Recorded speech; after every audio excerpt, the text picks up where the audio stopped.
চ ভাই, আজ যে স্টেশনে কেউ নেই, ফাঁকা ফাঁকা লাগছে, চ বাড়ি বান্ধে আজা। আজকে আর কেউ আসছে না কম্বল দিতে? শীতও লাগছে প্রচুর, বাসায় কিছু নেই, কম্বল মম্বল বেঁচে তো কিছু হয়তো টাকা।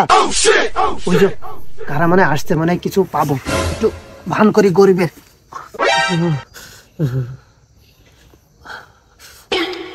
আরে কিটা মতন শুই রয়েছে, চ তো দেখি, চ। ভাই, ও ভাই, হ্যাঁ ভাই। আপনার কি শীত লাগছে ভাই? হ্যাঁ ভাই, শীত লাগছে। একটু দান তো ভাই। আজকে মনে হয় দান মান পাবো। দেখি ভাই জ্যাকেটটা। আজকে মনে হয় আমার কিছু দেবে, মনে হয় এরা মনে হয় আমার কিছু দেবে এবার। এই জ্যাকেটটা তো ভালোই, পরে আরাম পাবো, পরে আরাম পাবেন জ্যাকেটটা। লুটা লুটা কিসনে উসকো ऐसे, চোরের উপরে বাট পারে।